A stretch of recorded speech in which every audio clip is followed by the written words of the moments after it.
ಮಾನ್ಯ ಅಧ್ಯಕ್ಷರೇ, ಸಮ್ಮೇಳನದ ಸರ್ವಾಧ್ಯಕ್ಷರೇ, ನಮ್ಮ ಜಿಲ್ಲೆಯ ಕನ್ನಡ ಸಾಹಿತ್ಯ ಪರಿಷತ್ತಿನ ಅಧ್ಯಕ್ಷರನ್ನು ಒಳಗೊಂಡಂತೆ ಎಲ್ಲ ತಾಲೂಕುಗಳ ಜಿಲ್ಲೆಯ ಎಲ್ಲ ಪ್ರಮುಖ ಪದಾಧಿಕಾರಿಗಳೇ, ಕನ್ನಡದ ಎಲ್ಲ ಮನಸ್ಸುಗಳೇ, ಗೋಷ್ಠಿಯಲ್ಲಿ ನನ್ನೊಡನೆ ವಿಷಯ ಮಂಡನೆ ಮಾಡಲಿರುವ ಪ್ರಾಜ್ಞ ಸೋದರ ಸೋದರಿಯರೇ ಹಾಗೂ ಎಲ್ಲ ಸಭಾಸದರೇ, ಮಾಧ್ಯಮಗಳ ಸನ್ಮಿತ್ರರೇ. ನಾನು ಸಭಾಸದರೇ ಅಂತ ಹೇಳಿದೆ, ಸಭಿಕರೇ ಅಂತ ಹೇಳಲಿಲ್ಲ. ಕಾರಣ ಇಷ್ಟೇ, ಸಭಿಕರು ಅಂತ ಹೇಳಿದರೆ ನೀವು ಕುಮಾರವ್ಯಾಸನ ಕರ್ನಾಟ ಭಾರತ ಕಥಾಮಂಜರಿಯನ್ನು ಭಾರತವನ್ನು ಓದಿದರೆ ಗೊತ್ತಾಗುತ್ತೆ. ಸಭಿಕರು ಅಂತಂದರೆ ಜೂಜಾಡುವ ಜಾಗದಲ್ಲಿ ಕೂತ್ಕೊಂಡು ಜೂಜನ್ನು ನೋಡುವವರು ಸಭಿಕರು. ನೀವು ಸಭಿಕರಲ್ಲ, ನೀವು ಸಭಾಸದರು. ಆದ್ದರಿಂದ ನಿಮಗೆಲ್ಲ ಸಭಾಸದರೇ ಅಂತ ನಾನು ಸಂಬೋಧನೆಯನ್ನು ಮಾಡ್ತಾ ಇದ್ದೇನೆ. ಬಹಳ ಗಹನವಾದ ವಿಚಾರ ಇವತ್ತಿದೆ. ನನಗಾದರೂ ಅದರೊಳಗೆ ಕೊಟ್ಟಿರುವ ವಿಷಯ ಅಂತ ಹೇಳಿದರೆ, ಕರ್ನಾಟಕ ಸುವರ್ಣ ಸಂಭ್ರಮದಲ್ಲಿ ನಾಡು ನುಡಿ ಹಾಗೂ ಸಾಹಿತ್ಯಿಕ ಸಾಧನೆಗಳು ಅಂತ ಕೊಟ್ಟಿದ್ದಾರೆ. ಬಹಳ ವಿಶಾಲವಾದ ವಿಷಯ ಅದು. ಹೇಗೆ ಅದನ್ನು ಕೆಲವು ನಿಮಿಷಗಳ ಅವಧಿಯಲ್ಲಿ ಅದನ್ನು ಮುಂದಿಡಬೇಕು ಅನ್ನೋದು ದೊಡ್ಡ ಸವಾಲಾಗಿ ಬರುತ್ತೆ. ಬಹುಶಃ ನಮ್ಮ ರಂಗನಾಥ್ ಮಿಶ್ರಾ ಅವರಿಗೆ ಇರಬಹುದು. ಬಹಳ ಹಿಂದೆ ಆಕಾಶವಾಣಿಯಿಂದ ಒಂದು ಕರೆ ಬಂತು ರಂಗನಾಥ ಶರ್ಮರಿಗೆ. ಒಂದು 5 ನಿಮಿಷಗಳ ಕಾಲ ಒಂದು ವಿಚಾರವಾಗಿ ನೀವು ಮಾತಾಡಬೇಕು ಅಂತ ಹೇಳಿ. ಆವಾಗ ಅವ್ರು ಹೇಳಿದರು, ರಂಗನಾಥ ಶರ್ಮಾ ಅವರು, ಒಂದು 5 ದಿವಸ ನನಗೆ ಸಮಯ ಬೇಕು ಅಂದರು ಅವರು. ಆವಾಗ ಆಕಾಶವಾಣಿಯವರು ಕೇಳಿದರು, 5 ನಿಮಿಷ ಮಾತಿಗೆ 5 ದಿವಸ ಬೇಕಾ ಅಂತ. ಹೌದು, ನೀವು 1 ಗಂಟೆ ಮಾತಾಡೋದಕ್ಕೆ ಹೇಳಿದರೆ ಈಗಲೇ ಬಂದು ಮಾತಾಡ್ತಿದ್ದೆ ನಾನು. ಆದರೆ 5 ನಿಮಿಷದ ಮಾತು ಅಂದಾಗ 5 ದಿವಸ ಬೇಕು. ಅದನ್ನೆಲ್ಲ ಸಂಗ್ರಹ ಮಾಡಿ ಸಣ್ಣದಾಗಿ ಸಂಕ್ಷಿಪ್ತವಾಗಿ ಕೊಡೋದಕ್ಕೆ. ಹಾಗಾಗಿ ಕಡಿಮೆ ಅವಧಿ ಒಳಗೆ ಹೇಳಬೇಕಂದಾಗ ಬಹಳ ಅಧ್ಯಯನವನ್ನು ಸಂಕ್ಷಿಪ್ತಗೊಳಿಸೋದಕ್ಕೆ ಸಮಯ ಬೇಕಾಗುತ್ತೆ ಎಂದರು. ಹಾಗೆ ನಾನು ಕೂಡ ವಿಶಾಲವಾದ ವಿಷಯವನ್ನು ಸಂಕ್ಷಿಪ್ತಗೊಳಿಸಿ ಹೇಳಬೇಕು. ಇದರಲ್ಲಿ ಕರ್ನಾಟಕ ಇದೆ, ಅದರ ಸುವರ್ಣ ಸಂಭ್ರಮ ಇದೆ. ಅಂದರೆ ನಮ್ಮ ಮೈಸೂರು ರಾಜ್ಯಕ್ಕೆ ಕರ್ನಾಟಕ ಅಂತ ನಾಮಕರಣವನ್ನು ಏನು 1/11/1973 ಇಸ್ವಿನಲ್ಲಿ ಮಾಡಿದ್ರು, ಅದಾಗಿ 50 ವರ್ಷಗಳು ಕಳೆದು 51ನೇ ವರ್ಷಕ್ಕೆ ಬಂದಿದ್ದೇವೆ. ಅದೀಗ ನಾವು ಸುವರ್ಣ ಸಂಭ್ರಮದಲ್ಲಿ ಇದ್ದೇವೆ. ಅದರ ಜೊತೆಗೆ ನಾಡು ನುಡಿ ಅಂತ ಬಂತು. ಇದರ ಬಗ್ಗೆ ಎಷ್ಟು ಮಾತಾಡಿದರೂ, ಎಷ್ಟು ನಮ್ಮನ್ನು ನಾವು ವಿಮರ್ಶೆ ಆತ್ಮಾವಲೋಕನ ಮಾಡ್ಕೊಂಡ್ರೂ ಸಾಕಾಗೋದಿಲ್ಲ. ನಾವು ಪರರನ್ನು ವಿಮರ್ಶೆ ಮಾಡೋದು ಬೇಡ. ಇವತ್ತಿನ ಸಂದರ್ಭದಲ್ಲಿ ನಮ್ಮನ್ನೇ ನಾವು ಆತ್ಮವಿಮರ್ಶೆ ಮಾಡಿಕೊಳ್ಬೇಕು, ಆತ್ಮಾವಲೋಕನ ಮಾಡಿಕೊಳ್ಬೇಕು. ಅದಾದ ಮೇಲೆ ಸಾಹಿತ್ಯಿಕ ಸಾಧನೆಗಳು ಅಂತ. ಇದು ಒಂದೊಂದು ವಿಷಯ ಮಾತಾಡೋದಕ್ಕೆ ಒಂದೊಂದು ದಿವಸ ಬೇಕು, ಅಂಥ ವಿಶಾಲವಾದ ವಿಷಯ. ಅದನ್ನು ಸಂಕ್ಷಿಪ್ತಗೊಳಿಸೋದು ಹೇಗೆ ಅಂದ್ಕೊಂಡು ನಾನು ನಿಮ್ಮ ಮುಂದೆ ಕೆಲವಾರು ವಿಚಾರಗಳನ್ನು ಅಷ್ಟೇ ಇಡ್ತೇನೆ. ನೋಡಿ, ನಾವು ಕರ್ನಾಟಕ ಸುವರ್ಣ ಸಂಭ್ರಮದಲ್ಲಿ ಎಂದಾಗ ಕರ್ನಾಟಕ ಅಂತ ನಮಗೆ ಬಂತು. ಹಾಗಾದರೆ ಕರ್ನಾಟಕ ಅನ್ನೋದು ಯಾವಾಗಿಂದ ಬಂತು ಅಂತ ಹೇಳಿದರೆ, ನಾವು ಅಂದ್ಕೊಳ್ತಾ ಇದ್ದೇವೆ ಸುವರ್ಣ ಸಂಭ್ರಮದ ಸಮಯ ಅಂತ. ನಾವಿದು ಬಂದಾಗ 1973 ಇಸ್ವಿ ನವೆಂಬರ್ 1ನೇ ತಾರೀಕಿನಿಂದ ನಮ್ಮ ಮೈಸೂರು ರಾಜ್ಯಕ್ಕೆ ಕರ್ನಾಟಕ ಅಂತ ಆಯಿತು ಅಂತ ನಾವೀಗ ಹೇಳ್ತಾ ಇದ್ದೇವೆ. ಹಾಗಾದರೆ ಕರ್ನಾಟಕ ಅನ್ನೋದು ಇಷ್ಟು ಇತ್ತೀಚಿನದ 51 ವರ್ಷ ಅಥವಾ 50 ವರ್ಷ ಇತ್ತೀಚಿನದ ಅಂತ ಕೇಳಿದರೆ ಅಲ್ಲ.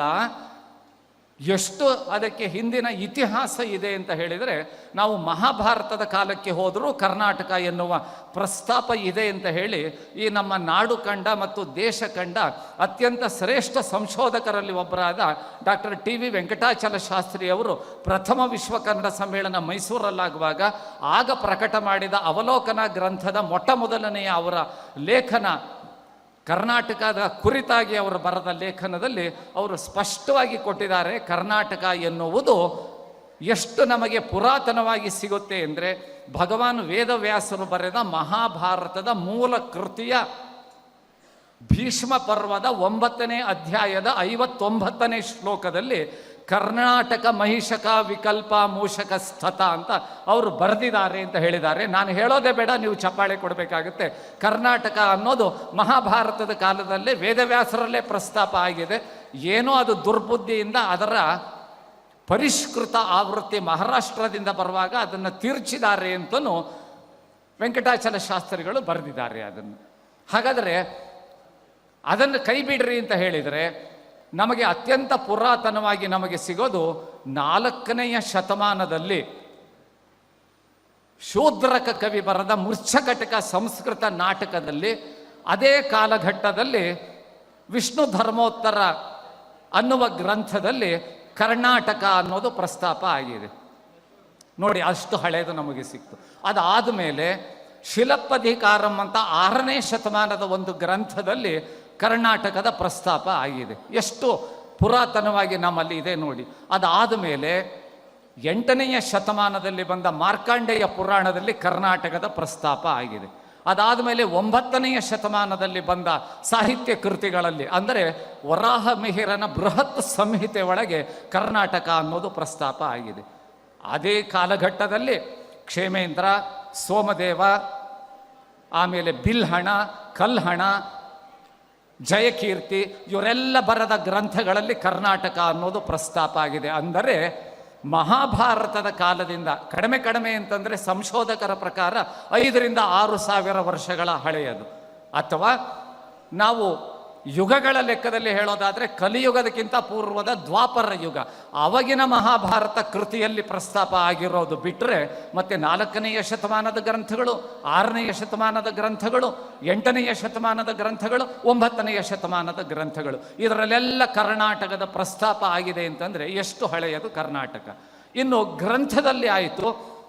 ಶಾಸನದಲ್ಲಿ ಅಂತ ಹೇಳಿದರೆ ನಮಗೆ ಕದಂಬರ ಒಂದು ಶಾಸನದಲ್ಲಿ ಕರ್ನಾಟಕದ ಪ್ರಸ್ತಾಪವನ್ನು ಅವರು ಸಂಸ್ಕೃತದಲ್ಲಿ ಮಾಡಿದ್ದಾರೆ. ಅದಾದಮೇಲೆ ಹಲ್ಮಿಡಿಯ ಶಾಸನ, ಕನ್ನಡದ ಮೊಟ್ಟ ಮೊದಲನೇ ಶಾಸನ ನಮಗೆ ಲಭ್ಯ ಇರೋದು ಅನ್ನೋದು ಗೊತ್ತಾಗುತ್ತೆ. ಹೀಗೆಲ್ಲ ನಾವು ಹೋದಾಗ ಎಷ್ಟು ಪುರಾತನವಾಗಿ ಕರ್ನಾಟಕದ ಆ ಹೆಸರಿನ ಪ್ರಸ್ತಾಪ ಇದೆ ಅನ್ನೋದು ಅವಾಗ ಅಸ್ತಿತ್ವ ಇದ್ದಿದ್ದರಿಂದ ಪ್ರಸ್ತಾಪ ಇದೆ ಅಂತ ಆಯಿತು, ಅಷ್ಟೇ, ಮತ್ತೇನಲ್ಲ. ಆಮೇಲೆ ನಾವು ಬಂದರೆ ಈ ಕರ್ನಾಟಕ ಅನ್ನೋ ಹೆಸರನ್ನು ನಮ್ಮ ರಾಜ್ಯಕ್ಕೆ ಇಡೋದಕ್ಕೆ ಇಷ್ಟ್ಯಾಕೆ ಸಮಯ ತಗೊಂಡಿತು, ಏನೇನು ಪ್ರಕ್ರಿಯೆ ನಡೀತು ಅನ್ನೋದಕ್ಕಿಂತ ಮೊದಲು ನಾವು ಕರ್ನಾಟಕ ಎನ್ನುವ ಹೆಸರಿನ ವಿಚಾರವಾಗಿ ನಾವು ಸಂಕ್ಷಿಪ್ತವಾಗಿ ಹೇಳಬೇಕಂತ ಹೇಳಿದರೆ ಅನೇಕರು ಅನೇಕ ಥರದಲ್ಲಿ ವಿವರಗಳನ್ನು ಕೊಟ್ಟಿದ್ದರೂ ಸಹ ನಮಗೆ ಅತ್ಯಂತ ಹತ್ತಿರವಾಗಿರುವ ಮತ್ತು ಅಧಿಕೃತವಾಗಿ ಒಪ್ಪಬಹುದಾಗಿರೋದು 2 ವಿಚಾರಗಳನ್ನು ನಾವು ಹೇಳೋದಾದರೆ, ನಮ್ಮ ಈ ಕರ್ನಾಟಕದ ಗುಣವಾಚಕವಾಗಿ ನಾವು ಹೇಳೋದಾದರೆ 2 ವಿಚಾರಗಳನ್ನು ನಾವು ತಗೊಳ್ಬೇಕಾಗುತ್ತೆ. ಒಂದು ಮಂಜೇಶ್ವರ ಗೋವಿಂದ ಪೈ ಅವರು ಹೇಳೋ ಪ್ರಕಾರ ಇದು ಕರ್ನಾಟಕ ಅನ್ನೋದು, ಮತ್ತು ಈ ಕರ್ನಾಟಕ ಅನ್ನೋದರಲ್ಲಿ ಪ್ರಾಚೀನ ಗ್ರಂಥಗಳಲ್ಲಿ ಪ್ರಸ್ತಾಪ ಆಗಿರೋದರಲ್ಲೆಲ್ಲ ನಕಾರ ಇಲ್ಲ, ನಕಾರ ಇದೆ. ಕರ್ನಾಟಕ ಅಂತ ಇದೆ. ಅಂದರೆ ಈಗ ನಮ್ಮ ಒಂದು ಬ್ಯಾಂಕ್ ಇದೆ, ಕರ್ನಾಟಕ ಬ್ಯಾಂಕ್ ಅಂತ ಇವತ್ತಿಗೂ ಹಾಗೆ ಬರೀತಾರೆ ಅವರು. ಆ ನಕಾರದಲ್ಲೇ ಅಲ್ಲಿ ಪ್ರಸ್ತಾಪ ಆಗಿದೆ. ಆದರೆ ನಕಾರವು ತಪ್ಪಲ್ಲ, ಕೆಲವು ಗ್ರಂಥಗಳಲ್ಲಿ ನಕಾರದಲ್ಲಿ ಪ್ರಸ್ತಾಪ ಆಗಿದೆ. ವರಾಹ ಮಿಹಿರನ ಬೃಹತ್ ಸಂಹಿತೆ ಒಳಗೆ ನಕಾರದಲ್ಲಿ ಇದೆ. ಅದೇ ನಮಗೆ ಬರುವ ವೇದವ್ಯಾಸರ ಮಹಾಭಾರತದಲ್ಲಿ ನಕಾರದಲ್ಲಿ ಇದೆ ಅದನ್ನು, ವಿಷ್ಣು ಧರ್ಮೋತ್ತರದಲ್ಲಿ ನಕಾರದಲ್ಲಿ ಇದೆ ಅದನ್ನು, ಕ್ಷೇಮೇಂದ್ರ, ಜಯಕೀರ್ತಿ, ಸೋಮದೇವ, ಕಲ್ಹಣ, ಬಿಲ್ಹಣರಲ್ಲಿ ನಕಾರದಲ್ಲಿ ಇದೆ ಅದನ್ನು.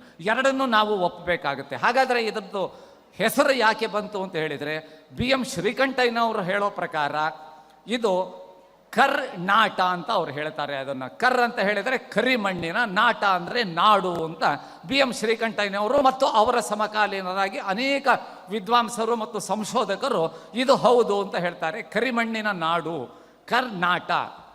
ಆದರೆ ಮಂಜೇಶ್ವರ ಗೋವಿಂದ ಪೈ ಅವರು ಹೇಳೋ ಪ್ರಕಾರ ಕರುನಾಟ ಅಂತ ಅವ್ರು ಹೇಳ್ತಾರೆ. ಅಂತಂದರೆ ವಿಶಾಲವಾದ ಪ್ರದೇಶ ಅಂತ ಹೇಳಿ. ಇದು ಎರಡೂ ಹೌದು. ಇದು ಬಯಲು ಸೀಮೆಯಾಗಿ ನಮಗೆ ಕಾಣುವಾಗ ವಿಶಾಲವಾದ ಪ್ರದೇಶವಾಗುತ್ತೆ. ನಮ್ಮ ಈ ಹರಿಹರ ಭಾಗದಿಂದ ಆಚೆಗೆ ಹೋಗುವಾಗ ಇದು ದೊಡ್ಡ ಕರಿಮಣ್ಣಿನ ನಾಡಾಗಿಯೇ ನಮಗೆ ಕಾಣಿಸುತ್ತೆ. ಹಾಗಾಗಿ ಅವರು ಇಬ್ಬರು ಹೇಳೋದು ಸಹ ನಮಗೆ ಒಪ್ಪಿಗೆ ಆಗುತ್ತೆ. ಹಾಗಾಗಿ ಕರ್ನಾಟ ಆಗಿರಲಿ ಅಥವಾ ಕರು ನಾಟ ಆಗಿ ಕರುನಾಡು ಆಗಿ ಕಮ್ನಾಡು ಆಗಿ ಆ ಕಮ್ನಾಡಿನ ಭಾಷೆ ಕಮ್ಮನಾಡ ಆಗಿ ಕನ್ನಡ ಅಂತ ಆಗಿದೆ ಅಂತ ಹೇಳ್ತಾರೆ. ಇದು ಒಪ್ಪಬಹುದಾಗಿದ್ದು. ಅದನ್ನು ಈ ಕಮ್ನಾಡಿನ ಭಾಷೆ ಕನ್ನಡ ಆಗಿದೆಯಲ್ಲ, ಈ ಕನ್ನಡದ ನಾಡು ನುಡಿಯ ಬಗ್ಗೆ ನಾವು ಬರೋದಕ್ಕಿಂತ ಮೊದಲು ಯಾಕೆ ಹಾಗಾದರೆ ಈ ನಾಡಿಗೆ ಹೆಸರಿಡೋದಕ್ಕೆ ಇಷ್ಟು ಸಮಯ ಆಯಿತು ಅಂತಂದರೆ, ಕರ್ನಾಟಕ ಎನ್ನುವ ಹೆಸರನ್ನು ಇಟ್ಟು ನಾವು ಸುವರ್ಣ ಸಂಭ್ರಮವನ್ನು ಆಚರಿಸೋದಕ್ಕಿಂತ ಪೂರ್ವದಲ್ಲಿ ಇದು ಹರಿದು ಹಂಚಿ ಹೋಗಿತ್ತು. ಇದನ್ನು ಅಂದರೆ ನೋಡಿ, ಭಾರತಕ್ಕೆ ಸ್ವಾತಂತ್ರ್ಯ ಬರುವಾಗ ಸಹ ಕಾವೇರಿಯಿಂದ ಗೋದಾವರಿಯವರೆಗೆ ವಿಶಾಲವಾಗಿದ್ದ ನಮ್ಮ ಕನ್ನಡ ನಾಡಿನ ಎಲ್ಲ ನೆಲ ಹರಿದು ಹಂಚಿ ಹೋಗಿತ್ತು. ಪ್ರಮುಖವಾಗಿ 3 ಪ್ರಾಂತ್ಯಗಳಲ್ಲಿ, ಒಂದು ಮದ್ರಾಸ್ ಪ್ರಾಂತ್ಯ, ಒಂದು ಕೊಡಗು ಪ್ರಾಂತ್ಯ, ಇನ್ನೊಂದು ಹೈದರಾಬಾದ್ ಪ್ರಾಂತ್ಯದಲ್ಲಿ ಹರಿದು ಹಂಚಿ ಹೋಗಿತ್ತು, ಅಥವಾ ಮುಂಬೈ ಪ್ರಾಂತ್ಯದಲ್ಲಿ ಹರಿದು ಹಂಚಿ ಹೋಗಿತ್ತು. ಅದರೊಳಗೆ ಮತ್ತೆ ಭಾರತ ದೇಶದಲ್ಲಿ 577 ಸಂಸ್ಥಾನಗಳಿದ್ದರೆ, ನಮ್ಮ ಈಗಿನ ಕರ್ನಾಟಕ ಅಂತ ಹೇಳುವ ಅವಾಗಿನ ಹರಿದು ಹಂಚಿ ಹೋದ ಕನ್ನಡದ ನೆಲಗಳು ಕೂಡ 16 ಸಂಸ್ಥಾನಗಳಿಗೆ ಹರಿದು ಹಂಚಿ ಹೋಗಿತ್ತು. ಪ್ರಮುಖವಾಗಿ ಮುಂಬೈ ಪ್ರಾಂತ್ಯ, ಹಾಗೆ ಮದ್ರಾಸ್ ಪ್ರಾಂತ್ಯ, ಕೊಡಗು ಪ್ರಾಂತ್ಯ. ಆದರೆ ವಿಶಾಲವಾದ ಮೈಸೂರು ಪ್ರಾಂತ್ಯ, ಅದಕ್ಕಿಂತ ಸ್ವಲ್ಪ ಕಡಿಮೆ ವಿಶಾಲವನ್ನು ಹೊಂದಿರುವ ಹೈದರಾಬಾದ್ ಪ್ರಾಂತ್ಯ, ಇನ್ನು ಸಣ್ಣ ಸಣ್ಣದಾದ ಅಕ್ಕಲಕೋಟೆ, ಔಂದ್, ಜತ್ತ, ಮುಧೋಳ, ಜಮಖಂಡಿ, ಹಿರೇಮಿರ್ಜಿ, ಸವಣೂರು, ಹೀಗೆ 16 ಸಂಸ್ಥಾನಗಳಾಗಿ ನಮ್ಮ ಕರ್ನಾಟಕ ಹರಿದು ಹಂಚಿ ಹೋಗಿತ್ತು. ನಾವು ಮೆಚ್ಚಬೇಕು, ಇದನ್ನೆಲ್ಲ ನಾವು ರಾಜ್ಯ ಪುನರ್ವಿಂಗಡಣೆಯನ್ನು ಮಾಡಿ ಭಾಷಾವಾರು ಪ್ರಾಂತ್ಯಗಳನ್ನು ಮಾಡಿ ಆಯಾ ಭಾಷಿಗರ ಪ್ರದೇಶವನ್ನು ಒಂದು ಮಾಡಬೇಕು ಅನ್ನುವ ಪರಿಕಲ್ಪನೆ ನಮ್ಮ ಘನ ಸರ್ಕಾರಕ್ಕೆ ಬರೋದಕ್ಕೆ ಕಾರಣ ಆಗಿದ್ದರಲ್ಲಿ ಆಗಿನ ಗೃಹ ಸಚಿವರಾದ ನಾವು ಯಾವತ್ತೂ ಜ್ಞಾಪಿಸ್ಕೊಳ್ಬೇಕು, ಕರ್ನಾಟಕದ ಏಕೀಕರಣಕ್ಕೆ ಕಾರಣಕರ್ತರು ಪರೋಕ್ಷವಾಗಿ ಆದವರು ಸರ್ದಾರ್ ವಲ್ಲಭಭಾಯಿ ಪಟೇಲ್ ಅವರು. ಅದು ಅವರನ್ನು ಪ್ರಮುಖವಾಗಿ ಅದನ್ನು ಮಾಡಿದರು. ಅವರು ಬರೀ ಕೇವಲ ಕರ್ನಾಟಕ ಅಥವಾ ಮೈಸೂರು ಪ್ರಾಂತ್ಯದ ಬಗ್ಗೆ ಅಷ್ಟೇ ಅವರು ನಿರ್ದಿಷ್ಟವಾಗಿರಲಿಲ್ಲ. ಇಡೀ ಭಾರತ ದೇಶದ 577 ಸಣ್ಣ ಸಣ್ಣ ಸಂಸ್ಥಾನಗಳನ್ನು ಸಹ ನಾವು ರಾಜ್ಯದಲ್ಲಿ ವಿಲೀನಗೊಳಿಸಿ ರಾಜ್ಯಗಳ ಪುನರ್ವಿಂಗಡಣೆಯನ್ನು ಮಾಡಬೇಕು ಅಂತ ಅವರು ಪ್ರಸ್ತಾಪವನ್ನು ಇಟ್ಟರು. ಇದಕ್ಕೆ ಪೂರಕವಾಗಿ 1905ನೇ ಇಸ್ವಿಯಿಂದನೂ ಒಂದು ಕೂಗು ಪ್ರಾರಂಭ ಆಗಿತ್ತು. ನಮ್ಮ ಕನ್ನಡ ಭಾಷಿಗರಿಗೆ ಪ್ರಾಧಾನ್ಯತೆ ಅನೇಕ ಕಡೆ ಸಿಗಬೇಕು ಅನ್ನೋದು ಒಂದು ಬಂದಿತ್ತು. ಅದಕ್ಕಿಂತ ಪೂರ್ವದಲ್ಲಿ 1890ನೇ ಇಸ್ವಿ ಆಗಸ್ಟ್ 27ನೇ ತಾರೀಕು ಈ ಕರ್ನಾಟಕದ ಏಕೀಕರಣಕ್ಕೆ ನಾಂದಿಯನ್ನು ಹಾಡೋ ಹಾಗೆ ಮುಂಬೈ ಹೈಕೋರ್ಟಿನ ನ್ಯಾಯಮೂರ್ತಿಗಳಾಗಿದ್ದ ಕಾಯ್ಕಿಣಿ ಚಾಮರಾಯರು ಮತ್ತು ವೆಂಕಟರಂಗೋಚಾರ್ಯರು ಧಾರವಾಡದಲ್ಲಿ ವಿದ್ಯಾವರ್ಧಕ ಸಂಘವನ್ನು 1890ನೇ ಇಸ್ವಿ 27 ಆಗಸ್ಟ್ರಂದು ಅಲ್ಲಿ ಸ್ಥಾಪನೆಯನ್ನು ಮಾಡಿದರು. ಅದು ನಮ್ಮ ಕರ್ನಾಟಕದ ಏಕೀಕರಣಕ್ಕೆ ದೊಡ್ಡ ನಾಂದಿಯನ್ನು ಅದು ಹಾಕೋದಕ್ಕೆ ಕಾರಣ ಆಯಿತು. ಆ ರೀತಿ ಅದನ್ನು ಹಾಕಿದಾಗ ಅವರ ವಾರ್ಷಿಕ ಅಧಿವೇಶನವನ್ನು ನೋಡೋದಕ್ಕೆ 1900ನೇ ಇಸ್ವಿ ನವೆಂಬರ್ ತಿಂಗಳಲ್ಲಿ 9ನೇ ತಾರೀಕು ಮೈಸೂರು ಸಂಸ್ಥಾನದ ವತಿಯಿಂದ ಎಂ ಬಿ ಶ್ರೀನಿವಾಸ ಅಯ್ಯಂಗಾರರನ್ನು ಅಲ್ಲಿಗೆ ಕಳಿಸಲಾಯಿತು. ಆ ಎಂ ಬಿ ಶ್ರೀನಿವಾಸ ಅಯ್ಯಂಗಾರರು ವಿದ್ಯಾವರ್ಧಕ ಸಂಘದ ಆ ಮಹಾ ಅಧಿವೇಶನಕ್ಕೆ ಬಂದಾಗ ಅವರ ತಲೆ ಒಳಗೆ ಹೋಯಿತು, ಈ ನಮ್ಮ ಕನ್ನಡ ನೆಲದ ಏಕೀಕರಣ ಆಗಬೇಕು, ಹರಿದು ಹಂಚಿ ಹೋಗಿರುವ ಕನ್ನಡದ ನೆಲ ಎಲ್ಲ ಒಂದಾಗಬೇಕಂದ್ರೆ ಇದಕ್ಕೆ ಒಂದು ಸರಿಯಾದ ಬುನಾದಿ ಬೇಕು ಅಂತ ಹೇಳಿ ಮಹಾರಾಜರ ಗಮನಕ್ಕೆ ಅದನ್ನು ತಗೊಂಡು ಬಂದರು. ನಾಲ್ವಡಿ ಕೃಷ್ಣರಾಜ ಒಡೆಯರ ಗಮನಕ್ಕೆ ಅದು ಬಂದಿದ್ದರಿಂದ, ಸರ್ ಎಂ ವಿಶ್ವೇಶ್ವರಾಯರ ಗಮನಕ್ಕೆ ಅದು ಬಂದಿದ್ದರಿಂದ, ಕರ್ಪೂರ ಶ್ರೀನಿವಾಸರಾಯರ ಗಮನಕ್ಕೆ ಅವಾಗ ಮುಖ್ಯ ಅಭಿಯಂತರರಾಗಿದ್ದರು ನಮ್ಮ ಮೈಸೂರು ಅವಾಗಿನ ಸಂಸ್ಥಾನಕ್ಕೆ, ಅವರೆಲ್ಲರ ಗಮನಕ್ಕೆ ಬಂದಿದ್ದರಿಂದ, ಸರ್ ಮಿರ್ಜಾ ಇಸ್ಮಾಯಿಲ್ ಅವರ ಗಮನಕ್ಕೂ ಬಂದಿದ್ದರಿಂದ ಅವಾಗ ಕನ್ನಡ ಸಾಹಿತ್ಯ ಪರಿಷತ್ತಿನ ಸ್ಥಾಪನೆ ಬೆಂಗಳೂರಲ್ಲಿ ಆಗೋದಕ್ಕೆ ವಿದ್ಯಾವರ್ಧಕ ಸಂಘದ ಆ 1900ನೇ ಇಸ್ವಿಯ ಅಧಿವೇಶನದ ಭಾಗವಹಿಸುವಿಕೆಯಲ್ಲಿ ಎಂ ಬಿ ಶ್ರೀನಿವಾಸ ಅಯ್ಯಂಗಾರರು ಹೋಗಿ ರಿಪೋರ್ಟ್ ಅಂತ ಹೇಳ್ತೀವಲ್ಲ ನಾವು, ವರದಿ ಅಂತ ಹೇಳಿ ಅದನ್ನು ಕೊಟ್ಟಿದ್ದದಕ್ಕೆ ಕಾರಣ ಆಯಿತು. ಇದನ್ನೆಲ್ಲ ನೆನೆಸ್ಕೊಂಡಾಗ ನಮಗೆ ತುಂಬ ರೋಚಕವಾಗಿ ಮೈ ನಿವೆರೇಳುತ್ತೆ, ಇಷ್ಟೆಲ್ಲ ನಡೆದಿದೆಯಾ ಅಂತ ಹೇಳಿ. ಹಾಗಾದರೆ ಇಷ್ಟೆಲ್ಲ ಆದಮೇಲೂ ತಕ್ಷಣವೇನೇ ಅದು ಆಗಲಿಲ್ಲ. ಪುನಃ ಇದು ಸರ್ಕಾರದ ಗಮನಕ್ಕೆ ಹೋದಾಗ 1948ನೇ ಇಸ್ವಿನಲ್ಲಿ ಖೇಳ್ಕರ್ ಸಮಿತಿಯನ್ನು ಕೇಂದ್ರ ಸರ್ಕಾರ ರಾಜ್ಯ ಪುನರ್ವಿಂಗಡಣೆಗೆ ಮಾಡಿತು. ಆ ಸಮಿತಿಯ ವರದಿ ಬಂದರೂ ಜಾರಿ ಆಗಲಿಲ್ಲ. 1953ನೇ ಇಸ್ವಿನಲ್ಲಿ ವಾಂಚು ಸಮಿತಿ ಮತ್ತು ಶೇಷಾದ್ರಿ ಸಮಿತಿಯನ್ನು ಮಾಡಿದರು. ಅದು 53ನೇ ಇಸ್ವಿಗೆ ಅದರ ವರದಿಯನ್ನು ಭಾಳ ಬೇಗನೆ ಕೊಡ್ತು. ಆಗಲೂ ಕೇಂದ್ರ ಸರ್ಕಾರ ಗಮನ ಹರಿಸ್ತಾ ಇರಲಿಲ್ಲ. ಪುಣ್ಯಾತ್ಮ ನಮ್ಮ ಚಿತ್ರದುರ್ಗ ಜಿಲ್ಲೆಯವರೇ ಆದ ದಾವಣಗೆರೆಯಲ್ಲೇ ಓದಿದ ರಾಷ್ಟ್ರ ನಾಯಕ ಎಸ್ ನಿಜಲಿಂಗಪ್ಪನವರು ಪ್ರಧಾನಮಂತ್ರಿಗಳ ಹತ್ರ ಹೋಗಿ ರಾಜ್ಯ ಪುನರ್ವಿಂಗಡಣೆ ಹಾಗೂ ಹರಿದು ಹಂಚಿ ಹೋದ ಕನ್ನಡದ ನೆಲದ ಏಕೀಕರಣದ ಬಗ್ಗೆ ಅವರಿಗೆ ಮನದಟ್ಟು ಮಾಡಿಸಿದರು.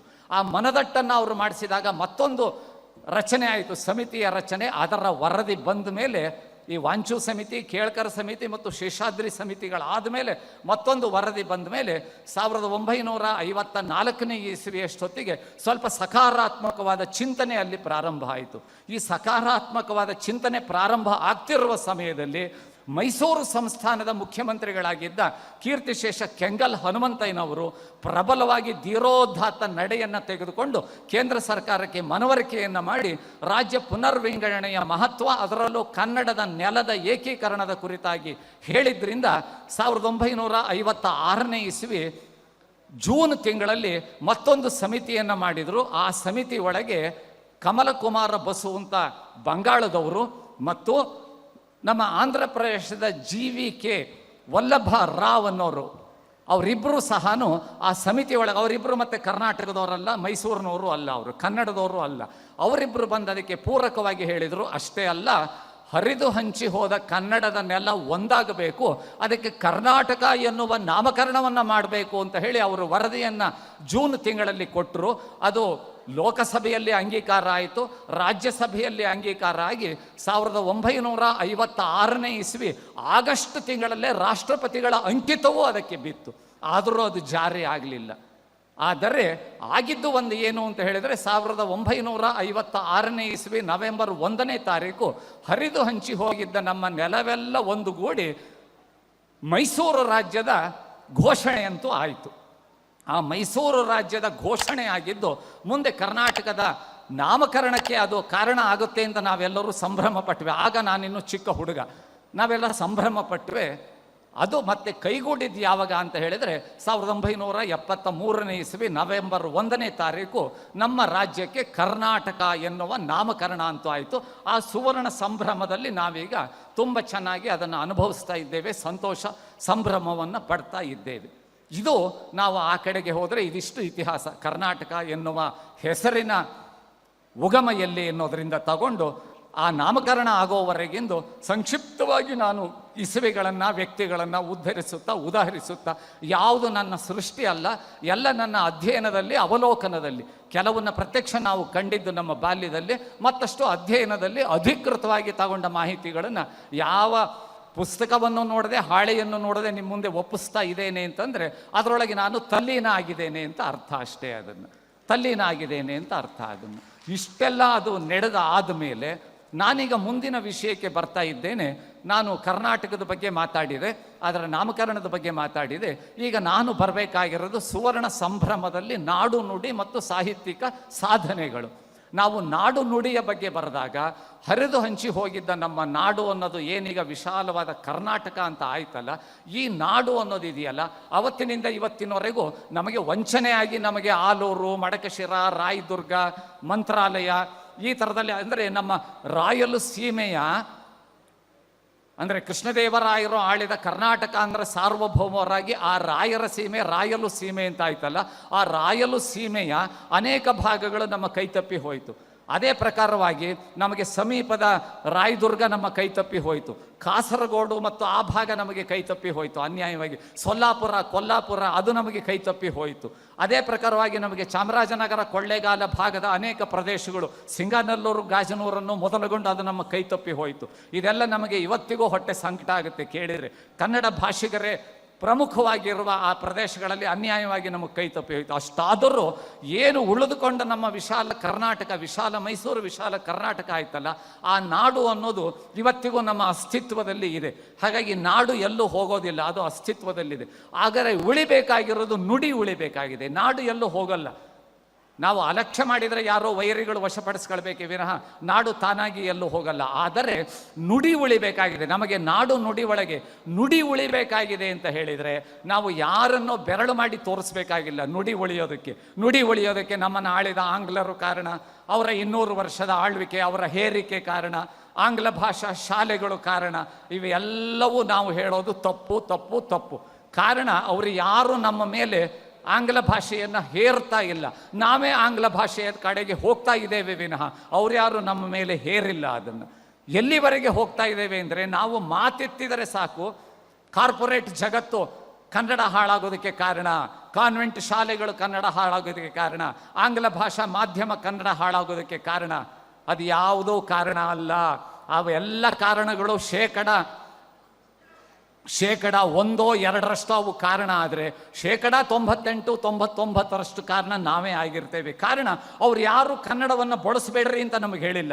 ಶಾಲೆಯ ಪಾಠದಲ್ಲಿ ನೀವು ಆಂಗ್ಲ ಭಾಷೆ ಕಲೀರಿ, ಪರೀಕ್ಷೆಗೆ ಬರೆಯುವಾಗ ಬರೀರಿ ಅಂತ ಹೇಳಿದ್ದಾರೆ ವಿನಃ ಮನೆಯಲ್ಲಿ ಮಾತಾಡುವಾಗ, ಮಂದಿ ಜೊತೆಗೆ ಮಾತಾಡುವಾಗ, ವ್ಯವಹಾರ ಮಾಡುವಾಗ ನೀವು ಕನ್ನಡ ಬಳಸಬೇಡ್ರಿ ಅಂತ ಯಾರೂ ಎಲ್ಲೂ ಹೇಳೇ ಇಲ್ಲ. ಹಾಗಂತ ನಾವೀಗ ಆ ಆಂಗ್ಲ ಭಾಷೆಯ ಶಾಲೆಗಳಲ್ಲೇ ಓದಿ ಕಾರ್ಪೊರೇಟ್ ಜಗತ್ತಿನಲ್ಲೇ ಕೆಲಸ ಮಾಡುವವರು ಮಾತ್ರ ಆಂಗ್ಲ ಭಾಷೆ ಬಳಸ್ತಾರೆ, ಮತ್ತು ಉಳಿದವರೆಲ್ಲ ಸ್ವಚ್ಛ ಕನ್ನಡ ಬಳಸ್ತಾ ಇದ್ದಾರೆ ಅಂತ ಹೇಳಿದರೆ ನಾವು ಎದೆ ಮುಟ್ಟುಕೊಂಡು ನಮ್ಮ ಹೃದಯದ ಒಳಗೆ ಹೋಗಿ ಆತ್ಮವಿಮರ್ಶೆ ಮಾಡಿ ಹೇಳೋದಾದರೆ ನಾವೆಲ್ಲರೂ ಅನವಶ್ಯಕವಾಗಿ ಆಂಗ್ಲ ಪದಗಳನ್ನು ನಮ್ಮ ಮಾತಿನಲ್ಲಿ ಧಾರಾಳವಾಗಿ ಬಳಸ್ತಾ ಇದ್ದೇವೆ. ಅದೇ ಕನ್ನಡ ಭಾಷೆಯ ಅವನತಿಗೆ ಕಾರಣ ಆಗಿದೆ ವಿನಃ ನಾವು ಹೇಳಿದಾಗೆ ಕಾರ್ಪೊರೇಟ್ ಜಗತ್ತೂ ಅಲ್ಲ, ಆಂಗ್ಲ ಮಾಧ್ಯಮನೂ ಅಲ್ಲ. ಅವ್ರು ಎಲ್ಲಿ ಹೇಳಿದ್ದಾರೆ ಮನೆ ಒಳಗೆ ನೀನು ಬಿಡು ಅಂತ ಹೇಳಿ? ಅವ್ರು ಎಲ್ಲಾದರೂ ನಮ್ಮ ಮೇಲೆ ಹೇರಿದಾರ? ನಮ್ಮ ಮೇಲೆ ಅವರೇನು ನಿಬಂಧನೆ ಹಾಕಿದಾರ? ನೀನು ಅನ್ನಕ್ಕೆ ಅನ್ನ ಅನ್ಬೇಡ, ಅನ್ನಕ್ಕೆ ರೈಸ್ ಅನ್ನು ಅಂತ ಹೇಳಿದಾರ? ನಾವು ಹೇಳ್ತೇವೆ ಕಾರ್ಪೊರೇಟ್ ಜಗತ್ತಿನವರೇ ಇಂಗ್ಲೀಷು ಅವರೇ ಹೇರ್ತಾರೆ ಅಂತೇಳಿ.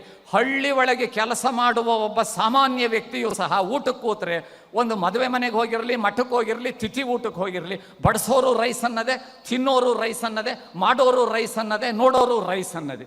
ಹಾಗಾದರೆ ಎಲ್ಲಿಯವರೆಗೆ ನಾವು ಅನ್ನಕ್ಕೆ ಅನ್ನ ಅನ್ನೋದಿಲ್ವೋ, ಅನ್ನಕ್ಕೆ ರೈಸ್ ಅಂತೀವೋ, ಅಲ್ಲಿವರೆಗೆ ಕನ್ನಡ ಉಳಿಯೋದಿಲ್ಲ. ಅಲ್ಲಿವರೆಗೆ ಕನ್ನಡ ಉಳಿಯೋದಿಲ್ಲ, ಸತ್ತೇ ಹೋಗ್ತಾ ಇರುತ್ತೆ. ನಾನು ಪ್ರತಿಯೊಂದು ಊಟಗಳಿಗೆ ಹೋದಾಗ ಹೇಳ್ತಾ ಇರ್ತೇನೆ ಬಡ್ಸಕ್ಕೆ ಬಂದವರಿಗೆ, ಸರ್ ರೈಸ್ ರೈಸ್ ಅಂತ ಬರ್ತಾರಲ್ಲ ನೋಡಿ, ನಾಡು ನುಡಿ ಅನ್ನೋದು ವಿಷಯ ಇದೆ. ನಾಡಿನಲ್ಲಿ ನುಡಿ ಉಳಿಬೇಕಂತ ಹೇಳಿದ್ರೆ ನಾವು ಬಳಸುವಾಗ ಸಾಧ್ಯವಾದಷ್ಟು ಕನ್ನಡ ಪದಗಳ ಬಳಕೆಯನ್ನು ಮಾಡಬೇಕು. ನಾನು ಇಷ್ಟೊತ್ತು ಮಾತಾಡಿದ್ರಲ್ಲಿ ಒಂದೇ ಒಂದು ಆಂಗ್ಲ ಪದವನ್ನು ನಾನು ಬಳಸ್ಕೊಳ್ಳಿಲ್ಲ, ನಾನು ಬಳಸ್ಕೊಳ್ಳಿಲ್ಲ. ಸಾಧ್ಯ ಇದೆ ಅದನ್ನು, ನಾವು ಇನ್ನೊಬ್ಬರ ಮೇಲೆ ಅದನ್ನು ದೋಷಾರೋಪಣೆ ಮಾಡೋದಲ್ಲ. ಅದನ್ನು ನಾವು ಎಷ್ಟು ಧಾರಾಳವಾಗಿ ನಾವು, ಹಾಗಾದರೆ ರೈಸ್ ಅಂದರೆ ಅದು ಸರಿ ಇದೆ ಅಂತನ ಬಾಯಿಲ್ಡ್ ರೈಸ್ ಅಂತ ಹೇಳಬೇಕು.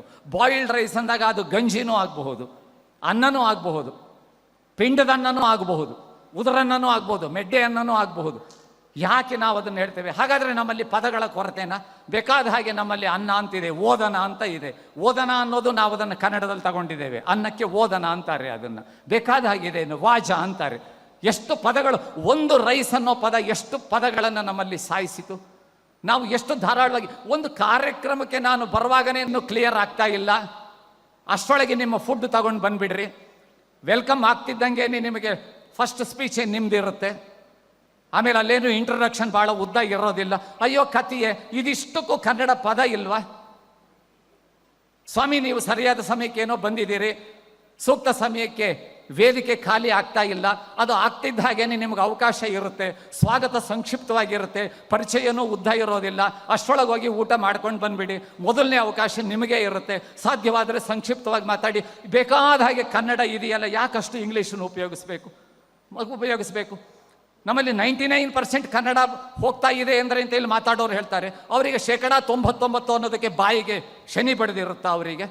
ಯಾಕೆ ಉಪಯೋಗಿಸಬಾರ್ದು ಕನ್ನಡವನ್ನು? ಅನವಶ್ಯಕವಾದ ಮುಗಿಸ್ಬೇಕಾ?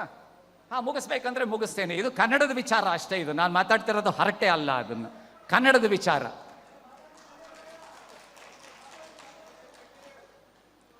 ಎಲ್ಲಿಯವರೆಗೆ ನಾವು ಕನ್ನಡ ಪದಗಳನ್ನು, ನಾನೇ ನಿನ್ನೆ ದಿವಸ ಹೇಳ್ತಾ ಇದ್ದೆ, ಒಬ್ರು ಬಂದು ಹೇಳ್ತಾ ಇದ್ದರದನ್ನು, ಕಾರ್ ಸ್ಟಾರ್ಟ್ ಮಾಡಿ ಸ್ಪೀಡಾಗಿ ಹೋಗ್ತಾ ಇರುವಾಗ ರಾಂಗ್ ಸೈಡಲ್ಲಿ ಅಪೋಸಿಟಲ್ಲಿ ಒಬ್ಬ ಬಂದ, ಬ್ಯಾಲೆನ್ಸ್ ತಪ್ಪಿ ಬಿಡ್ತು. ಬ್ಯಾಕ್ ಸೀಟಲ್ಲಿ ಕೂತವ್ರು ನಮ್ಮ ಮನೆಯವರಿಗೆ ಸ್ವಲ್ಪ ಇಂಜುರಿ ಆಯಿತು, ಟ್ರೀಟ್ಮೆಂಟಿಗೆ ಹಾಸ್ಪಿಟ್ಲಿಗೆ ಅಡ್ಮಿಟ್ ಮಾಡಿ ಬಂದಿದ್ದೀವಿ ಅಂದರು. ಅದ್ಲು ಮಾಡಿ ಬಿಡ್ತಾ ಇರುವಾಗ ಎದುರುಗಡೆಯಿಂದ ಒಬ್ಬ ತಪ್ಪುದಾರಿಲಿ ಬಂದು ಡಿಕ್ಕಿ ಹೊಡೆದ. ಹಿಂದ್ಗಡೆ ಕೂತವ್ರು ನಮ್ಮ ಹೆಂಡತಿಗೆ ಸ್ವಲ್ಪ ಆಯತಪ್ಪಿ ಬಿದ್ದು ಗಾಯ ಆಯಿತು. ಆಸ್ಪತ್ರೆಗೆ ಸೇರಿಸಿದ್ದೇವೆ, ಚಿಕಿತ್ಸೆ ನಡೀತಾ ಇದೆ. ಅಂದರೆ ಬಾಯಿಗೆ ಏನು ಶನಿ ಬಡಿಯುತ್ತಾ ಅವರಿಗೆ? ಇಲ್ವ ಪದಗಳು? ನಮ್ಮಲ್ಲಿ ಪದಗಳ ಕೊರತೆ ಇದೆಯಾ? ಅಪ್ಪಿತಪ್ಪಿ ಒಂದು ಆಂಗ್ಲ ಪದ ಬಂದಾಗ ನಾನು ಕಲರ್ ಅಂತ ಹೇಳಿದೆ, ಅದಕ್ಕೆ ಅಜ್ಜ ಬಣ್ಣ ಅಂತ ಹೇಳು ಅಂತ ಅಲ್ಲಿಂದ ನನಗೆ ಹೇಳಿದರು. ಹಾಗಾದರೆ ಅಲ್ಲಿ ಉಳಿಬೇಕಂತ ಇದೆ. ನನ್ನ ಮರಿಮಗಳು ಅಮೇರಿಕದ ನ್ಯೂಯಾರ್ಕ್ನಿಂದ ನನಗೆ ನಾನು ಕಲರ್ ಅಂತ ಹೇಳಿದಾಗ, ನಿನ್ನ ಲಂಗದ ಕಲರ್ ಚೆನ್ನಾಗಿದೆ ಅಂದಾಗ, ಅಜ್ಜ ತಾತ ಅದು ಕಲರ್ ಅನ್ಬೇಡ, ಅದಕ್ಕೆ ಬಣ್ಣ ಅಂತ ಹೇಳು ಅಂತ ಹೇಳಿದ್ವಲ್ಲ ಅವಳು. ಅಲ್ಲಿ ಉಳಿಯೋದಕ್ಕೆ ಸಾಧ್ಯ ಇದೆ, ಇಲ್ಲಿ ಯಾಕೆ ಉಳಿಬಾರ್ದು? ನಾವು ಎಲ್ಲದನ್ನೂ ಅದನ್ನು ಚೇರ್ ರಿಸರ್ವ್ ಮಾಡಿರಿ ಫ್ರಂಟಲ್ಲಿ, ಮುಂದಿನ ಆಸನದಲ್ಲಿ ನನಗೊಂದು ಮೀಸಲು ಇಡ್ರಿ ಅಂತಂದರೆ ಏನು ರೋಗ ಬರುತ್ತೆ? ನಾವು ಪ್ರತಿ ದಿವಸ ವಿಮರ್ಶೆ ಮಾಡಬೇಕು. ಪ್ರತಿ ದಿವಸ ಸಾಯಂಕಾಲ ರಾತ್ರಿ ನಾವು ಮಲಗುವಾಗ, ಇವತ್ತು ಬೆಳಗಿನಿಂದ ಇಷ್ಟೊತ್ತಿನವರೆಗೆ ಎಷ್ಟು ಮಾತಾಡಿದೆ, ಅದರಲ್ಲಿ ಅನವಶ್ಯಕವಾದ ಆಂಗ್ಲ ಪದಗಳನ್ನು ಎಷ್ಟು ಬಳಸಿದೆ. ನಾನು ಇದಕ್ಕೂ ಕುರಿತಾಗಿ ಪೂರ್ವಭಾವಿ ಸಭೆ ದಾವಣಗೆರೆಯಲ್ಲಿ ನಡೀತಿರುವಾಗಲೇ ನನ್ನ ಮನಸ್ಸೊಳಗೆ ನಾನು ನಗ್ತಾ ಇದ್ದೆ. ಇನ್ವಿಟೇಷನ್ ಫೈನಲ್ ಆಗಬೇಕು, ಚೀಫ್ ಗೆಸ್ಟ್ಗಳ ಅಡ್ರೆಸ್ ಎಲ್ಲ ಇದು ಹೆಸರುಗಳೆಲ್ಲ ಫೈನಲ್ ಆಗಬೇಕು, ಪ್ರಿಂಟಿಂಗಿಗೆ ಹೋಗಬೇಕು. ಲಾಸ್ಟ್ ಮೂಮೆಂಟಲ್ಲಿ ಅದನ್ನೆಲ್ಲ ಇಟ್ಕೊಂಡ್ರೆ ಭಾಳ ನಮಗೆ ಟ್ರಬಲ್ ಆಗುತ್ತೆ. ಅಯ್ಯೋ ಕಥೆಯೇ, ಇದೆಲ್ಲ ಬೇಕಾ? ಅದನ್ನು ಸ್ಟೇಜಲ್ಲಿ ಟೈಮ್ ಅಲಾಟ್ಮೆಂಟ್ ಆಗಬೇಕು, ಎಲ್ಲ ಪ್ರಾಪರ್ ಅರೇಂಜ್ಮೆಂಟ್ ಆಗಬೇಕು. ಬಕ್ಕೆ ಕೊಡೋರು ಯಾರು, ಇನ್ವೊಕೇಶನ್ ಯಾರದ್ದು, ವೋಟ್ ಆಫ್ ಥ್ಯಾಂಕ್ಸ್ ಭಾಳ ಉದ್ದ ಇರಬಾರ್ದು, ಅಷ್ಟೊತ್ತಿಗೆ ಜನ ಎದ್ದೋಗಿರ್ತಾರೆ. ಹೀಗೆ ಹಾಗಾದರೆ ಯಾಕೆ ಇದು ಎಲ್ಲದನ್ನು ನೋಡ್ಬೇಕು? ಇದು ಹಳ್ಳಿ ಅಂತಿಲ್ಲ, ಪೇಟೆ ಅಂತ ಇಲ್ಲ, ಎಲ್ಲ ಕಡೆಯೂ ಈ ರೋಗ ಬಂದು ಹೋಗಿದೆ. ಹಾಗಾಗಿ ಕನ್ನಡ ಉಳಿಬೇಕು ಅಂತ ಹೇಳಿದರೆ ಪ್ರತಿ ದಿವಸದ ನಮ್ಮ ಮಾತುಕತೆಗಳಲ್ಲಿ ಅದು ಮಾತಿನಲ್ಲೇ ಉಳಿಯೋದು, ಕೃತಿಯಿಂದ ಉಳಿಯೋದಿಲ್ಲ, ಅದನ್ನು ಅಂದರೆ ಗ್ರಂಥದಿಂದ ಉಳಿಯೋದಿಲ್ಲ.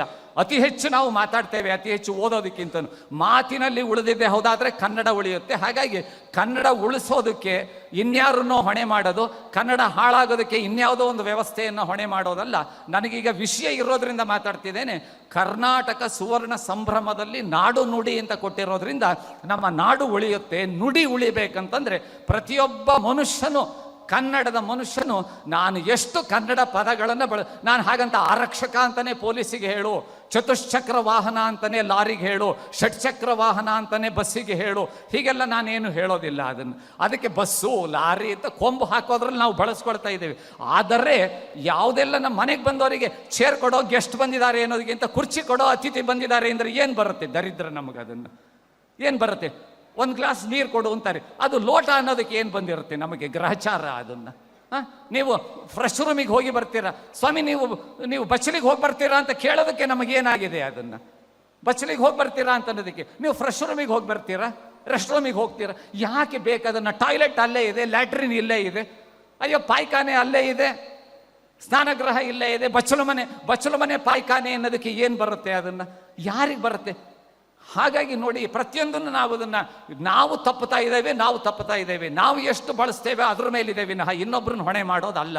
ಹಾಗಾಗಿ ನಾನು ಹೇಳ್ತಾ ಇದ್ದೀನಿ. ಇನ್ನು ಸಾಹಿತ್ಯಿಕ ಸಾಧನೆಗಳ ಕುರಿತಾಗಿ ಬಂದರೆ, ಆ ಸಾಹಿತ್ಯಿಕ ಸಾಧನೆ ನಾವು ಪಂಪರನ್ನರ ಕಾಲದಲ್ಲಿ, ಅದಕ್ಕಿಂತ ಪೂರ್ವದ ಕನ್ನಡದ ಕಾಲದಲ್ಲಿ, ಹಾಗೆ ಅಂತ ಹೇಳಿದರೆ ಹಳೆಗನ್ನಡ, ನಡುಗನ್ನಡ ಮತ್ತು ಹೊಸಗನ್ನಡದಲ್ಲಿ ಬಂದ ಯಾವ್ಯಾವ ಪರಂಪರೆಗಳು ಬಂತು, ಪ್ರಗತಿಶೀಲ ಇರ್ಬೋದು, ನವೋದಯ ಇರ್ಬೋದು, ನವ್ಯ ಇರ್ಬೋದು, ಬಂಡಾಯ ಇರ್ಬೋದು, ದಲಿತ ಇರ್ಬೋದು, ಅದೆಲ್ಲ ನಮ್ಮ ಹೊಸಗನ್ನಡದಲ್ಲಿ ಬಂತದನ್ನು.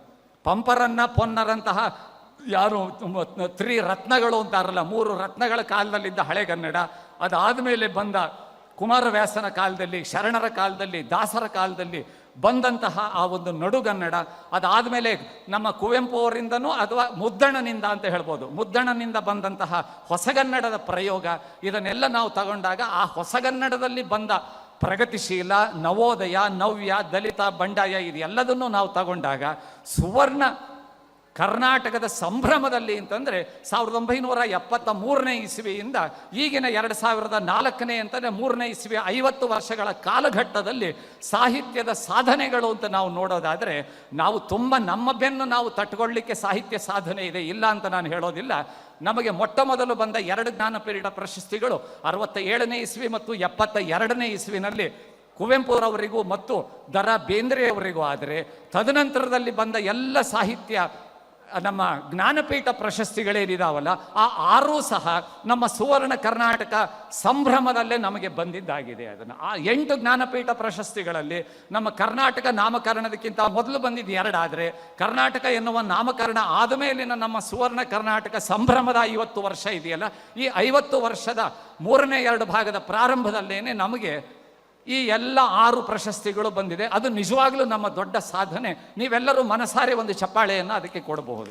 ಇದು ಸುವರ್ಣ ಕರ್ನಾಟಕದ ಸಾಹಿತ್ಯಿಕ ಸಾಧನೆಗಳಿಗೆ ಅದು ನಿಜವಾಗಲೂ ನಾವು ಹೇಳಿಕೊಳ್ಳಲು ಬಹುದಾಗಿದ್ದು. ಆದರೆ ಅಷ್ಟಕ್ಕೆ ನಾವು ತೃಪ್ತಿ ಪಟ್ಟರೆ ಸಾಲದು.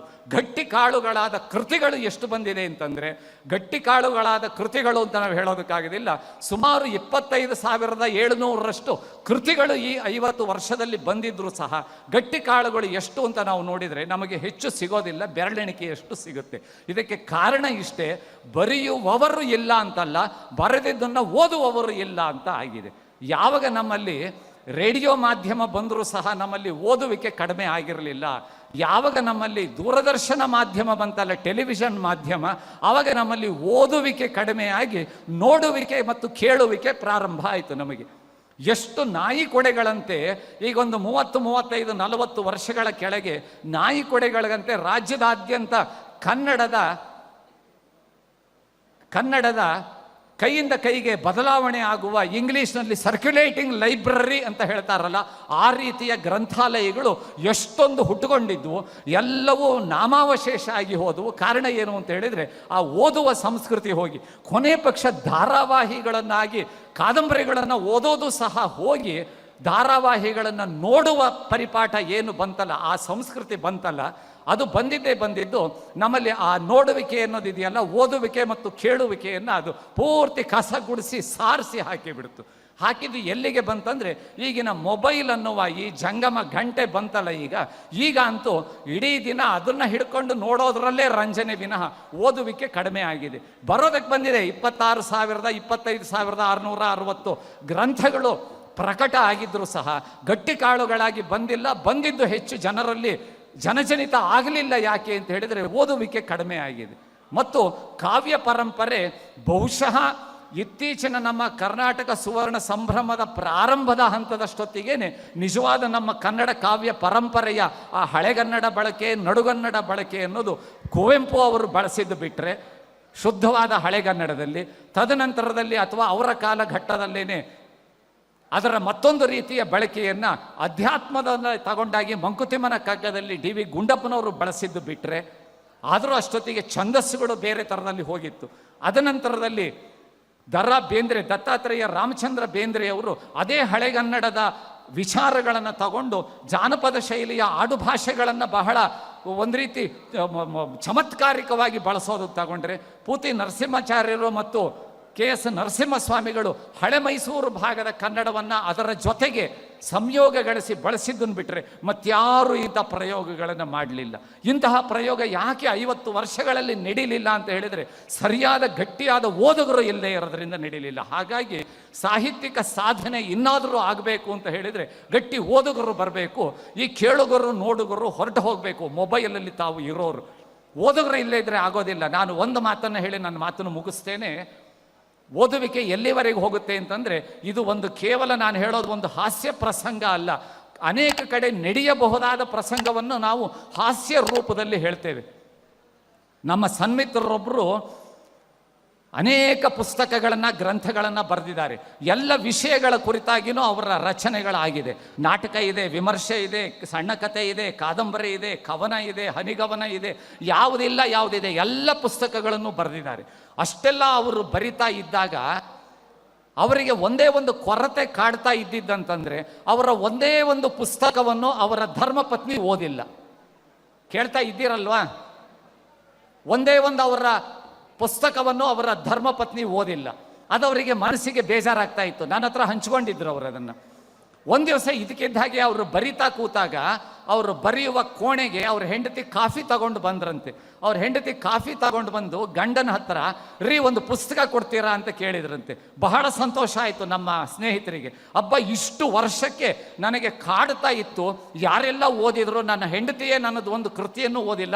ಇವತ್ತು ಯಾವ ಸುದೈವನೋ ನನ್ನ ಹೆಂಡತಿ ಒಂದು ಪುಸ್ತಕ ಕೇಳ್ತಾ ಇದ್ದಾಳೆ.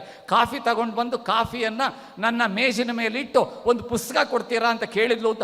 ಏನೇ ಇಷ್ಟು ವರ್ಷಕ್ಕೆ ಒಂದು ಪುಸ್ತಕ ಕೇಳಿದೆಯಲ್ಲ, ನಾಟಕ ಕೊಡ್ಲಾ, ಕಾದಂಬರಿ ಕೊಡ್ಲಾ, ಕವನ ಕೊಡ್ಲಾ, ಸಣ್ಣ ಕತೆ ಕೊಡ್ಲಾ, ವಿಮರ್ಶೆ ಕೊಡ್ಲಾ, ಯಾವ್ದು ಕೊಡ್ಲಿ, ಪ್ರವಾಸ ಲೇಖನ ಕೊಡ್ಲಾ, ರೀ ಯಾವ್ದಾದ್ರು ಒಂದು ಪುಸ್ತಕ ಕೊಡ್ರಿ. ಕಾಫಿ ಎಷ್ಟೊತ್ತಿಗೆ ಕುಡಿತಿರೋ ಏನೋ ತಣ್ಣಗಾಗುತ್ತೆ, ಅದ್ರ ಮೇಲೆ ಮುಚ್ಚಕ್ಕೊಂದು ಪುಸ್ತಕ ಕೊಡ್ರಿ ಅಂದ್ಲಂತವಳು. ಆ ಲೋಟದ ಮೇಲೆ ಮುಚ್ಚಕ್ಕೊಂದು ಪುಸ್ತಕ ಕೊಡ್ರಿ. ಈ ಹಣೆ ಬರಕ್ಕೆ ನಾವು ಬರ್ತಾ ಇದ್ದೇವೆ, ನಮಗೆ ಅರಿವು ಇಲ್ಲದೆ ಅಂತ ಅಂದಾಗ ಬೇರೆ ಬೇರೆ ಗೀಳುಗಳಲ್ಲಿ ನಾವು ಯಾವಾಗ ಈ ಕನ್ನಡ ಉಳಿಬೇಕು ನಾವು ಆಲೋಚನೆ ಮಾಡಬೇಕು. ಶಾಲೆಗಳಲ್ಲಿ ನೀವು ಆಂಗ್ಲ ಭಾಷೆಯನ್ನೇ ಕಲಿಸ್ರಿ, ಬೇಡ ಅಂತ ಹೇಳೋದಿಲ್ಲ. ಅದು ಒಂದೇ ಕಾರಣ ಅಲ್ಲ ನಮ್ಮ ಕನ್ನಡ ಹೋಗೋದಕ್ಕೆ. ಯಾವ ಶಾಲೆಗೂ ಹೋಗದೆ ದನ ಕಾಯ್ತಾ ಇರೋರು ಧಾರಾಳವಾಗಿ ಇಂಗ್ಲೀಷ್ ಬಳಸ್ತಾ ಇರ್ತಾರೆ. ಇಂಗ್ಲೀಷ್ ಅಂತಂದರೆ ಏನು, ಇಂಗ್ಲೀಷ್ ವಾಕ್ಯ ರಚನೆ ಮಾಡೋದಿಲ್ಲ, ಎಲ್ಲ ಕನ್ನಡ ಪದಗಳ ಜಾಗದಲ್ಲೂ ಇಂಗ್ಲೀಷನ್ನು ಬಳಸ್ತಾ ಇರ್ತಾರೆ. ನಾವು ಅದನ್ನೆಲ್ಲ ತಡಿತಾ ಇದ್ದರೆ, ನಮ್ಮನ್ನು ನಾವು ಸರಿ ಮಾಡಿಕೊಂಡ್ರೆ ಆಗುತ್ತೆ. ನಾನು ಚಿಕ್ಕ ಹುಡುಗ ಇದ್ದಾಗ 2ನೇ ಕ್ಲಾಸಿನಲ್ಲಿ ಅಂದರೆ ತರಗತಿಯಲ್ಲಿ ಓದ್ತಾ ಇರುವಾಗ ನಮ್ಮ ಶಿಕ್ಷಕರು ಹೇಗೆ ನಮಗೆ ಒಂದು ರೀತಿಯ ಪಾಠ ಮಾಡಿ ನಮ್ಮನ್ನು ಕನ್ನಡದ ಕಡೆಗೆ ಪ್ರೇರೇಪಿಸ್ತಾ ಇದ್ರು ಅನ್ನೋದಕ್ಕೆ ಒಂದು ಉದಾಹರಣೆ ಕೊಟ್ಟು ನಾನು ಮಾತನ್ನು ಮುಗಿಸ್ತೇನೆ. ಪಾಠ ನಡೀತಾ ಇರುವಾಗ ಒಬ್ಬ ಹುಡುಗ ನಿದ್ದೆ ಮಾಡಿದ. ಅಲ್ಲಿ ಒಬ್ಬ ಹುಡುಗ ನಿದ್ದೆ ಮಾಡ್ತಾ ಇರುವಾಗ ನಮ್ಮ ಮೇಷ್ಟ್ರು ಹೇಳಿದರು, ನೋಡೋ ಅವ್ನು ನಿದ್ದೆ ಮಾಡ್ತಾ ಇದ್ದಾನೆ, ಏಳ್ಸು ಅಂತ ಅನ್ನಲಿಲ್ಲ ಅವರು. ನೋಡೋ ಅಲ್ಲಿ ನಿದ್ದೆ ಮಾಡ್ತಿದ್ದಾನೆ, ಎಬ್ಬರಿಸು ಅಂತ ಹೇಳಲಿಲ್ಲ. ಅವ್ರು ಏನು ಹೇಳಿದರು, 6 ತಲೆ ಕಪ್ಪಾದವನ 10 ತಲೆ ಕೆಂಪಾದವನ ಸಕನ ಸುತನ ಸ್ವಾಮಿಯ ವೈರಿಯ ಸೋದರನ ಮಡದಿಯು ಬಿಗಿದಪ್ಪಿದಳು ಅವನನ್ನು ಏಳಿಸು ಅಂತ ಅಂದರು. ಅದನ್ನು ನನಗೆ ಅರ್ಥ ಆಯಿತು, ನಮ್ಮ ಅಣ್ಣನಿಗೆ ಅರ್ಥ ಆಯಿತು, ಉಳಿದವರಿಗೆ ಅರ್ಥ ಆಗಲಿಲ್ಲ. ಮೇಷ್ಟ್ರು ನಮ್ಮನ್ನು ಕರೆದು ಕೇಳಿದರು, ಲೇ ಶಾಸ್ತ್ರಿ ನೀನಾಗಲಿ ದೊಡ್ಡ ಶಾಸ್ತ್ರಿ ಸಣ್ಣ ಶಾಸ್ತ್ರಿ ಬರ್ರಿ ಇದನ್ನು ಬಿಡಿಸಿ ಹೇಳ್ರಿ ಅಂದರು. ನನಗೆ ಪೂರ್ತಿ ಹೇಳಕ್ಕೆ ಬರಲಿಲ್ಲ, ನಮ್ಮ ಅಣ್ಣ ಬಿಡಿಸಿ ಹೇಳಿದರು ಅದನ್ನು. 6 ತಲೆ ಕಪ್ಪಾದವನ 10 ತಲೆ ಕೆಂಪಾದವನ. 6 ತಲೆ ಅಂದರೆ ಷಣ್ಮುಖ ಅಲ್ಲ, 10 ತಲೆ ಅಂದರೆ ರಾವಣ ಅಲ್ಲ. ಅವ್ರು ಹೇಳಿದ್ದು 6 ತಲೆ ಕಪ್ಪಾಗುತ್ತೆ, 10 ತಲೆ ಕೆಂಪಾಗುತ್ತೆ. 6 ತಲೆ ಕಪ್ಪಾದವನ ಆರಿದ ಕೂಡಲೇ ಕಪ್ಪಾಗುತ್ತೆ, 10 ತಲೆ ಕೆಂಪಾದವನ ಹೊತ್ತಿದ ಕೂಡಲೇ ಕೆಂಪಾಗುತ್ತೆ. ಅಂದರೆ ಇಜ್ಜಲು ಕೆಂಡ. ಅದಕ್ಕೆ ಕಾರಣ ಯಾರು? ಅಗ್ನಿ. ಅಗ್ನಿಯ ಸಖನ, ಸಖ ಅಂತಂದರೆ ಸ್ನೇಹಿತ ವಾಯು. ಅವನ ಸುತನ ಅಂದರೆ ಮಗ ಆಂಜನೇಯ. ಅವನ ಸ್ವಾಮಿಯ ಅಂದರೆ ರಾಮ. ಅವನ ವೈರಿಯ ಅಂದರೆ ರಾವಣ. ಅವನ ಸೋದರ ಅಂದರೆ ಕುಂಭಕರ್ಣ. ಅವನ ಮಡದಿ ಅಂದರೆ ನಿದ್ರಾದೇವಿ. ನೋಡಿ, 6 ತಲೆ ಕಪ್ಪಾದವನ 10 ತಲೆ ಕೆಂಪಾದವನ ಸಕನ ಸುತನ ಸ್ವಾಮಿಯ ವೈರಿಯ ಸೋದರನ ಮಡದಿಯು ಬಿಗಿದಪ್ಪಿದಳು ಅವನನ್ನು ಏಳಿಸರಿ ಅಂತಂದರೆ ಅವನಿಗೆ ನಿದ್ದೆ ಬಂದಿದೆ ಅಂತ. ಎಷ್ಟು ರೋಚಕವಾಗಿ 2ನೇ ಕ್ಲಾಸ್ ಪಾಠ ಮಾಡುವ ಉಪಾಧ್ಯಾಯರು ಯಾವ ಕನ್ನಡ ಪಾಠ ಅಲ್ಲ, ಕಾವ್ಯದ ಪಾಠ ಅಲ್ಲ, ಮುಂಡಿಗೆಯ ರೂಪದಲ್ಲಿ ನಮಗೆ ನಡೆಯುತ್ತಿರುವ ವಿದ್ಯಮಾನಗಳನ್ನು ಹೇಳೋದಕ್ಕೆ ಸಾಧ್ಯ ಇದೆ ಅಂದಾಗ ಈಗ ನಾವು ಎಷ್ಟು ಹೊಡ್ಕೊಂಡ್ರೂ ಆಗೋದಿಲ್ಲ. ಮನೆಯೊಳಗೆ ಶುದ್ಧ ಕನ್ನಡವನ್ನು, ನಾವು ವೈಯಕ್ತಿಕವಾಗಿ ಶುದ್ಧ ಕನ್ನಡವನ್ನು, ಸಾಧ್ಯವಾದಷ್ಟು ಆಂಗ್ಲ ಪದಗಳು ಇಲ್ಲದ, ಕಲಬೆರಿಕೆ ಇಲ್ಲದ ಶುದ್ಧ ಕನ್ನಡವನ್ನು ನಾವು ಎಲ್ಲಿಯವರೆಗೆ ಬಳಸ್ತಾ ಹೋಗ್ತೇವೋ ಆಗ ಮಾತ್ರ ಕನ್ನಡ ಉಳಿಯುತ್ತೆ. ಕಾರ್ಪೊರೇಟ್ ವರ್ಲ್ಡ್ ಕಾರಣ, ಕಾನ್ವೆಂಟ್ ಶಾಲೆ ಕಾರಣ, ಆಂಗ್ಲ ಮಾಧ್ಯಮ ಕಾರಣ, ಪೇಟೆಗಳ ಕಾರಣ ಅಂತ ಹೋದರೆ ಅದು ಯಾವತ್ತೂ ಉಳಿಯೋದಿಲ್ಲ. ನಾನೇ ಕಾರಣ ಅಂತ ಎಲ್ಲಿವರೆಗೆ ನಾವು ಆತ್ಮಾವಲೋಕನ ಮಾಡ್ಕೊಂಡು ನಮ್ಮ ಮೇಲೆ ನಾವು ಹೇರ್ಕೊಳ್ಳೋದಿಲ್ವೋ, ನಾವು ತಿದ್ದುಕೊಳ್ಳೋದಿಲ್ವೋ ಅಲ್ಲಿವರೆಗೆ ಕನ್ನಡ ಉಳಿಯೋಲ್ಲ. ಇದಿಷ್ಟು ವಿಷಯನೂ ಸಹ ನಾನು ವಿಷಯ ಬಿಟ್ಟು ಬೇರೆ ಕಡೆ ಹೋಗಲಿಲ್ಲ. ಕರ್ನಾಟಕ ಸುವರ್ಣ ಸಂಭ್ರಮದಲ್ಲಿ ನಾಡು ನುಡಿ ಸಾಹಿತ್ಯಿಕ ಸಾಧನೆಗಳು ಅನ್ನೋದಕ್ಕೆ ಕುರಿತಾಗಿಯೇ ಇಷ್ಟು ನಾನು ಮಾತಾಡಿದ್ದೇನೆ, ಮತ್ತೆಲ್ಲೂ ಹೊರಗೆ ಹೋಗಲಿಲ್ಲ. ಆದರೂ ಸಹ ದೊಡ್ಡ ವಿಶಾಲವಾದ ವಿಚಾರವನ್ನು ಸಂಕ್ಷಿಪ್ತವಾಗಿ ಕೊಡೋದಕ್ಕೆ ಇಷ್ಟೊತ್ತು ಬೇಕಾಯಿತು. ವಿಷಯ ಎಷ್ಟು ವ್ಯಾಪ್ತಿದು ಅನ್ನೋದು ಗೊತ್ತಾಗುತ್ತೆ. ಇದನ್ನೆಲ್ಲ ನಿಮ್ಮ ಮುಖೇನ ಅಧ್ಯಕ್ಷರಿಗೆ ಕೊಟ್ಟಿದ್ದೇನೆ. ಅವರ ತೀರ್ಮಾನ ವಿಮರ್ಶೆ ಆಮೇಲೆ ಇರುತ್ತೆ. ನಿಮಗೆ ಒಪ್ಪಿಗೆ ಆಗಿದ್ದರೆ ಚಪ್ಪಾಳೆ ತಟ್ರಿ, ಕಷ್ಟ ಆಗಿದ್ದರೆ ಸುಮ್ಮನಿರ್ರಿ. ನಮಸ್ಕಾರ.